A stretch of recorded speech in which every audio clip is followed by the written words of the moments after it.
Hey everyone, this is Anuj and welcome to Fundland by Anuj official YouTube channel. So दोस्तों, आज की video में हम बात करने वाले हैं again Haryana staff selection commission के बारे में। और ऐसा कुछ इस कमीशन के बारे में है नहीं कि कुछ इसके बारे में अच्छी बात बताई जाए, सिवाय एक चीज़ के कि ये कमीशन अब बन चुका है फर्जीवाड़ा। ठीक है, फर्जीवाड़े का केंद्र बन चुका है ये एचएसएससी। ठीक है, हो सकता है कि आप में से कुछ एचएससी के भगत हों जो ये सोच रहे हो कि इस तरह की बात क्यों बोली जा रही है, लेकिन देखिए इस तरह की बात यहाँ पर बोलने का मतलब मैं नहीं कह रहा। आज हर अखबार हर चीज़ यही बात बोल रही है। देखिए, भर्तियों में गड़बड़ चाला। ठीक है, भर्तियों में गड़बड़ चाला। एचपीएससी की भर्ती में आरोपियों ने इन भर्तियों में भी अभ्यर्थियों को पास कराने की बात कबूली थी। स्टाफ नर्स, वीएलडीए एंड एएनएम भर्ती की प्रक्रिया रुकी, जांच शुरू। अब आप देखिए, स्टाफ नर्स की, वीएलडीए, एएनएम, इनकी भी भर्ती की प्रक्रिया जो है वो रुक गई है और जांच शुरू हो गई है। ठीक है भाई, इतनी चीज़ आपने देख ली। चलिए एक बार देखते हैं।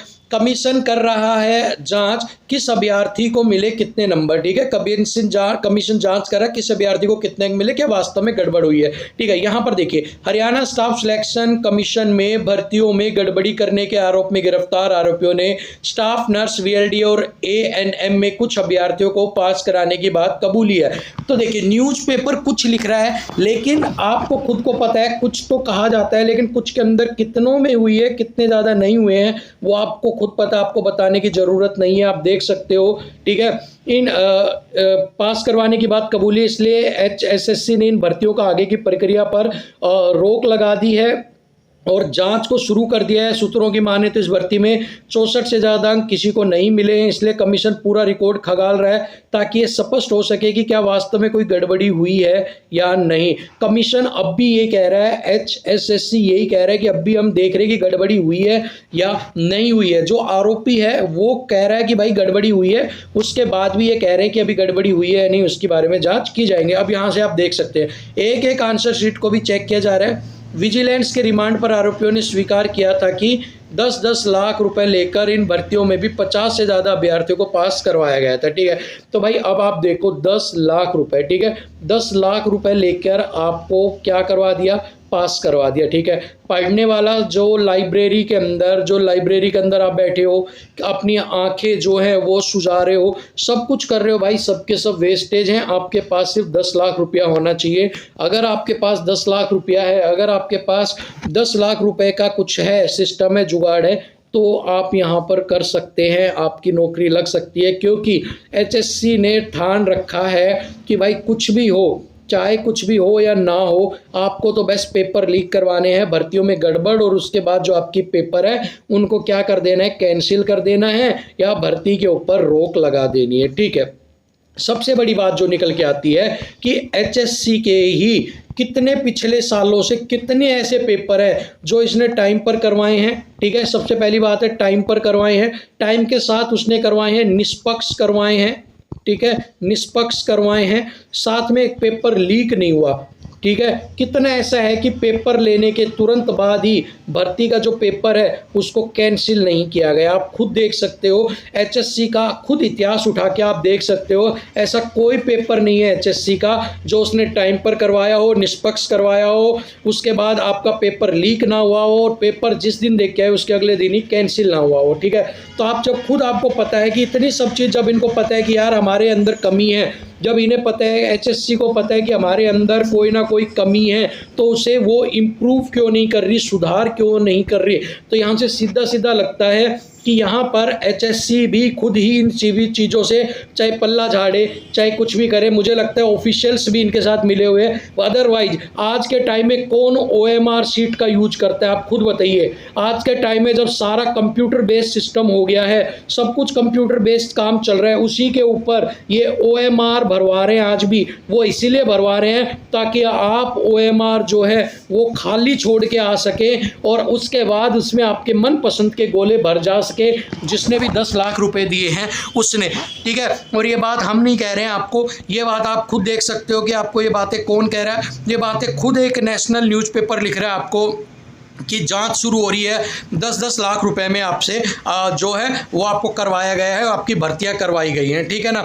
तो यहाँ पर मतलब ये है कि यहाँ पर कोई सिस्टम अपडेट नहीं है। और अगर यही हाल रहता है एचएससी का, ठीक है, अगर यही सब चीज़ एचएससी की देखने को मिलती है आपको, ठीक है, तो मुझे कहने में बिल्कुल भी अफसोस नहीं है कि भाई अगर एचएससी को निकट भविष्य में रद्द कर दिया जाए और इसकी जगह कोई और कमीशन बनाया जाए या इसे सेंटर के अंडर या किसी और चीज़ के अंदर ही ये पेपर करवाए जाएं, तो ही बच्चों के लिए वो भला होगा। ये कहने में भी कोई शर्म नहीं है। अगर यही लक्षण रहे, यही अगर पूत के पाँव पालने में बार बार दिखने लगे तो, ठीक है। चलिए यहाँ पर एक और बड़ी खबर निकल के आ रही है। क्या खबर निकल के आ रही है बड़ी, एक बार देखते हैं। चलिए, बड़ी खबर निकल के आ रही है, एसआई भर्ती में गलत तरीके से 28 अंक लेने की भी पुष्टि, ठीक है।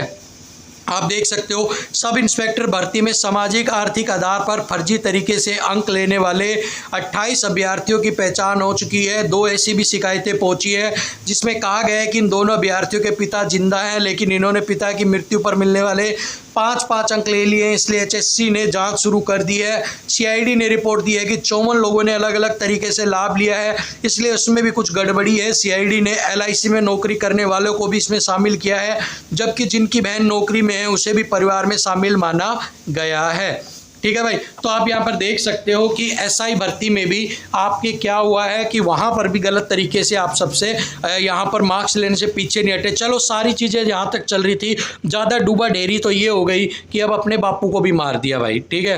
बापू को भी मार दिया, बादों ने तो मार ही दिया। अब एक काम और करना, 13वीं और कर देना, ठीक है। 13वीं के बाद फिर काज कर देना भाई अपना अपना, ठीक है। अब आप कहोगे कि कैसे क्या बोल रहे हो, तो भाई जब एक बात बताओ, जब 5 रुपये के 5 नंबर के लिए आपने अपने बाप को मार दिया, तो अब एक बात बताओ, काज और 13वीं करने में क्यों शर्मा रहे हो? ऑफिशियली बिल्कुल, और एचएससी को विश्वास हो जाएगा कि इसका बाप तो अच्छी तरह दांव मर गया भाई, इसने तो काज भी कर दी और 13वीं भी कर दी, ठीक है ना। तो ये काम भी कर लो, क्योंकि ये शुभ लक्षण तो आपको ये करने, जब इतने कर चुके थे इतना काम और कर सकते हो आप, ठीक है ना। नंबर मिलना, उसके ऊपर हम पक्ष या विपक्ष में नहीं है, नहीं मिलने चाहिए, मिलने चाहिए, इस भी बहस में नहीं है, लेकिन गलत तरीके से नंबर लेने के हम बिल्कुल विरोध में हैं, ठीक है भाई। आपके जो नंबर मिल रहे हैं आप ले लो, शांति से ले लो और अपने नंबर बढ़ा लो। लेकिन जो ये वाले कांड हो रहे हैं, ये वाले कांड अब शुरू हो गए हैं, इसलिए मेरे को तो ये भी है कि आर्थिक और इनके आधार पर जो आप नंबर दे रहे हो कि 5 नौकरी में नहीं है, 5 के नौकरी में, या तो ये सारी चीज़ें ही आप ख़त्म कर दो, ठीक है। सारी चीज़ें ख़त्म कर दो, मेहनत करो और अपने नंबर लेके आओ, कट ऑफ निकालो, कट ऑफ क्लियर करो जैसे बाकी एग्जाम्स में, ठीक है।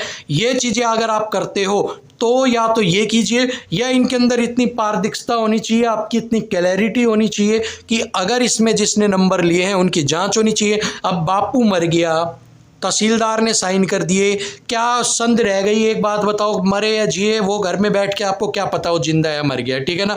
सो कोई भी डेथ सर्टिफिकेट आपने मांगी, आपने कोई और चीज़ की, आपने पर्सनली आपने क्या चेक करवाया, जब सारी चीज़ें ही आपको पता है कि आपके पक्ष में नहीं, आपने सिर्फ साइन अपना मार दिया कि भाई कुछ नहीं करना, ये लो अपने साइन मार दिया, जा भाई तेरा प्रूफ, तेरा पिताजी मर गया।